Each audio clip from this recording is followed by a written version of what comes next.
여러분 안녕하십니까? 화요일 아침 여수 MBC 뉴스투데이입니다.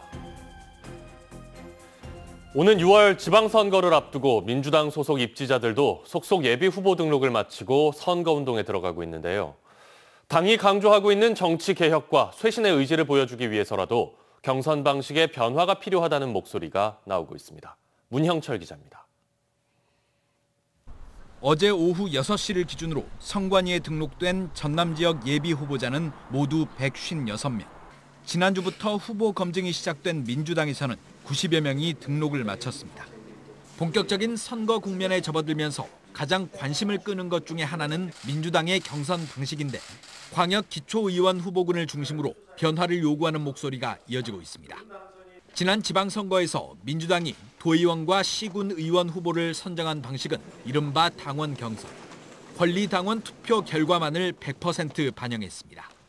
지자체장 후보 선정 방식과는 달리 일반 시민들의 참여가 배제되다 보니 지역구 민심이 제대로 반영되지 않고 권리당원을 확보하는 데만 혈안이 될 수밖에 없는 구조입니다. 조직 싸움이 돼버릴 수 있으니까 비용도 오히려 더 많이 들고 왜곡될 수 있는 소지가 많죠. 일각에서는 민주당이 정치 개혁을 강조하고 있는 만큼 공천제도 폐지 같은 과감한 시도가 필요하다는 목소리도 나옵니다. 의회의 인사권 독립 등으로 지방자치가 큰 변화를 맞은 상황에서 의회 구성원들이 중앙정치나 특정 정치인에 예속돼서는 안 된다는 여론도 이 같은 요구를 뒷받침하고 있습니다. 제도 자체가 못 빠진 자는 아예 접근 자체를 막아버린 겁니다. 공천을 안 해야 지방자치가 제대로 서는 겁니다. 주말을 앞두고 윤호중 비대위원장이 시스템 공천, 혁신 공천을 언급하며 지방선거에서의 개혁과 당의 쇄신 의지를 다시 한번 밝힌 가운데 어떤 경선 방식이 적용되느냐에 따라 현역과 신인, 기존 입지자와 복당 인사들 간의 희비가 엇갈릴 전망입니다. MBC 뉴스 문형철입니다. 여수광양항만공사 박성현 사장이 문재인 정부 대통령직위원회 출신이라는 한 언론 매체의 보도와 관련해 공사 측이 전혀 사실이 아니라고 반박했습니다.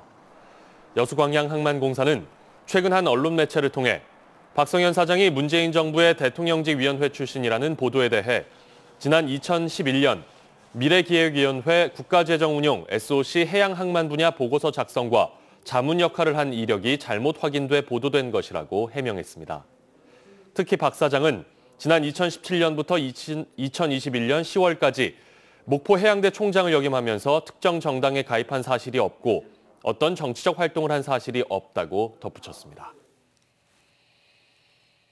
여수세계 박람회장 미래공론화 추진위원회가 항만공사 주도의 공공개발에 동의할 수 없다는 뜻을 거듭 밝혔습니다.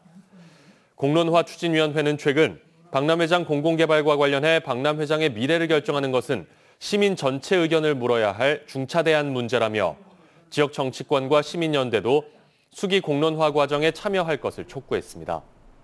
그러나 시민연대 측은 이 같은 주장이 소모적이고 불필요한 논란의 불씨일 뿐이라며 현재 추진 중인 특별법 개정안 통과에 주력하고 공론화 요구에는 별도로 대응할 의사가 없다고 밝혀 향후 여론 추이에 관심이 모아지고 있습니다.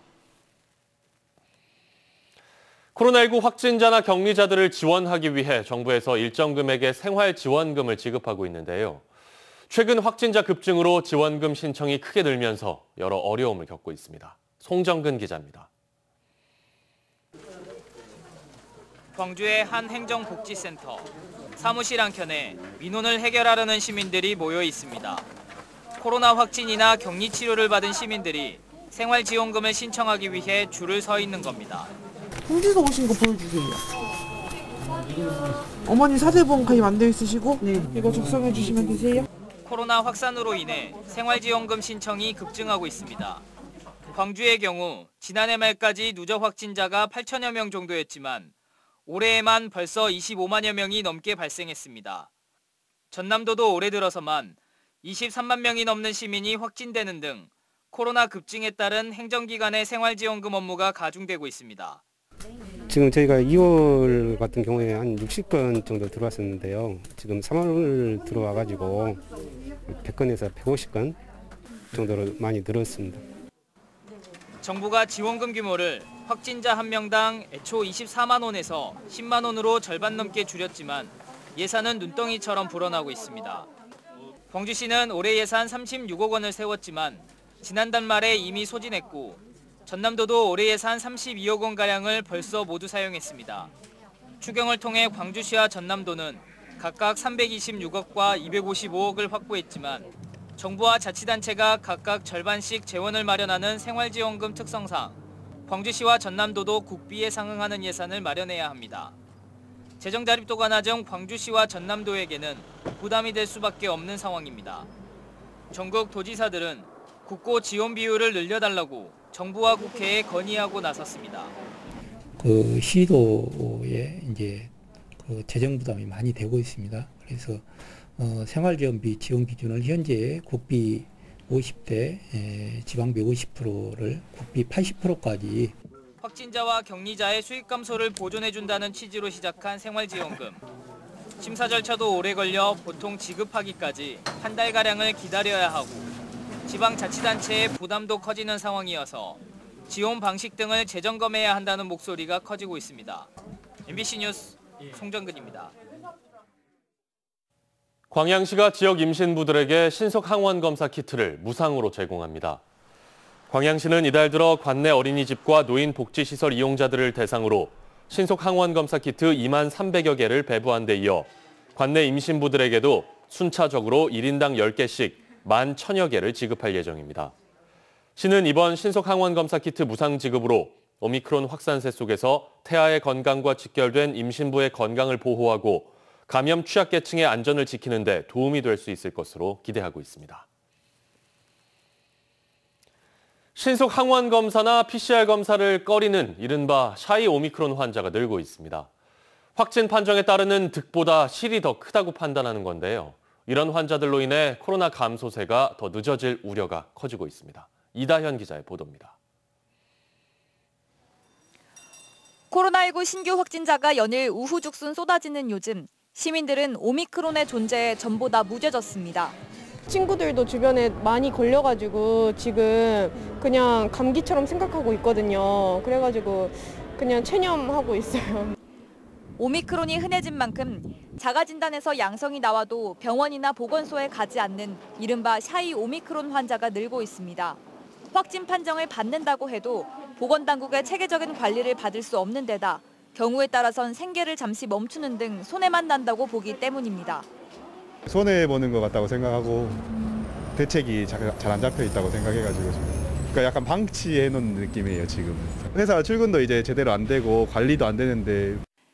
샤이 오미크론 현상으로 인해 코로나19 확산세의 정점이 오는 시점도 늦어질 우려가 있습니다.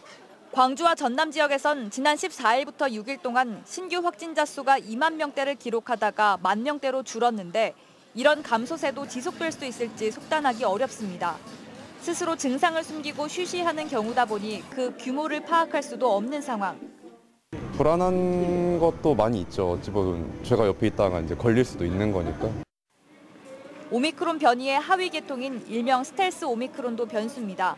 스텔스 오미크론은 전파력이 약 30% 더 높은데 이미 국내 감염자의 41.4%가 스텔스 오미크론 사례로 확인되고 있습니다. 좀 더 빠른 전파에 대한 위험이 있는 상황이어서 규모나 정점에 일정 부분 영향을 줄 수 있을 걸로 판단하고 있습니다. 방역당국은 이 밖에도 거리두기 완화와 등교 확대 등의 조치가 유행에 영향을 줄 수 있다면서 증상이 있는 경우 반드시 검사와 치료를 받아달라고 당부했습니다. MBC 뉴스 이다현입니다. 코로나19 확산 여파에도 지난해 여수를 찾은 관광객 수가 늘어난 것으로 나타났습니다. 여수시에 따르면 지난 2019년 1,300만 명을 넘었던 여수의 관광객 수는 2020년에 코로나19의 영향으로 870만 명까지 줄었지만 지난해에는 12% 정도 다시 늘어 977만 명을 기록했습니다. 여수시는 올해 일상 회복과 함께 다음 달부터 관광객이 늘어날 것으로 예상된다며 관광객 증가에 대비해 교통소통과 식품안전, 방역관리 등 관광종합대책반 운영에 들어갔습니다. 순천시의 올해 첫 추경 예산이 역대 최대 규모인 1조 5,245억 원으로 확정됐습니다. 이는 올해 본 예산보다 1,485억 원 늘어난 것으로 정원박람회 사업비 280억 원과 소상공인 지원금 300억 원, 국도비 보조 사업비 455억 원 등이 반영됐습니다. 순천시는 실물경제 회복을 위해 주요 현안 사업에 배정된 신속 집행 예산 3,300억여 원을 올해 상반기 안에 집행할 계획이라고 설명했습니다. 지방대 위기와 관련한 연속 보도 이어갑니다. 사립대들은 심각한 만성 재정 적자 탓에 국립대 같은 학과 신설은 엄두도 내지 못하고 있습니다. 광양의 한려대학교는 이미 폐교 수순을 밟고 있습니다. 강서영 기자입니다. 교문엔 자물쇠가 굳게 잠겼고 학교 건물은 폐허로 방치되고 있습니다. 얼마 전 광양의 유일한 4년제 대학이었던 한려대학교가 문을 닫았습니다. 한려대학교는 설립자 A씨가 교비 횡령으로 구속된 2012년 이후 정부 재정 지원 제한대학으로 내몰려 장학금 지원이 끊겼습니다. 결국 학생 수가 급감하기 시작했고 학교재단이 해직 교수의 임금과 손해배상금을 지급하지 못하는 수순에 이르렀습니다. 법원은 얼마 전 한려대 재단의 파산을 선고했고 지난달 28일 폐교가 결정됐습니다. 한려대 재학생은 인근 대학으로 편입 조치됐고 신입생 모집은 중단됐습니다. 교직원들도 모두 해고됐고 학교 부지와 건물도 매각 절차를 밟고 있습니다. 지금은 파산이라 지금 아무도 없어요. 28일자로 다 해고시켰거든요. 같은 설립자가 세웠던 인근 광양보건대도 상황이 좋지 못한 건 마찬가지입니다. 한때 1000여 명 가까운 재학생이 다녔던 광양보건대의 올해 신입생은 불과 40여 명. 2013년 이후 교직원들의 급여조차 제대로 지급되지 않고 있습니다. 광양보건대는 법적 조치를 통해 횡령금을 회수하고 지자체와 협력하는 등 학교를 살리기 위한 노력을 하고 있습니다. 하지만 녹록지 않은 게 현실입니다. 900명씩 신입생 모집을 했는데 지금은 100명도 채 모집 못하는 학교로 전락했죠. 학교 운영이 급속도로 최근 4년 동안 나빠져가지고 학생 수가 급감하면서 학교 인근 원룸가와 상가들의 경기도 침체된 지 오래입니다. 인근 주민들은 하나 남은 광양보건대조차 폐교될까 우려하고 있습니다. 대학생들이 몇천 명씩 있을 때하고 없을 때는 차이가 많죠. 그 인원들이 다 빠져나가서 공실률이 아무래도 많이 늘어나서 이제 앞으로 이제 큰일이죠. 더 문제가 생길 것 같고. 학령 인구 감소에 이어 재정 지원 제한 등 대학 구조조정이라는 칼바람을 극복해야 할 처지에 놓인 지방 사립대들. 최전선에서 지방대 위기에 직격탄을 맞고 있는 사립대학교들의 향후 전망이 불투명하다는 지적이 일고 있습니다. MBC 뉴스 강서영입니다. 여수시가 다음 달 17일까지 산불 예방 캠페인을 지속적으로 전개합니다. 여수시는 최근 경북 울진과 강원 삼척 등에서 동시다발적으로 대형 산불이 발생하고 있다며 대대적인 산불 예방 캠페인과 함께 산불 발생 위험이 많은 시간대에 맞춰 논밭 주변에서 영농 부산물을 태우는 행위를 집중 단속하고 있습니다. 여수시는 특히 산림이나 인접 지역에서는 불을 피우는 행위만으로도 30만 원 이하의 과태료가 부과되고 실수로 산불을 낸 경우도 3년 이하의 징역이나 3천만 원 이하의 벌금에 처해진다고 밝혔습니다.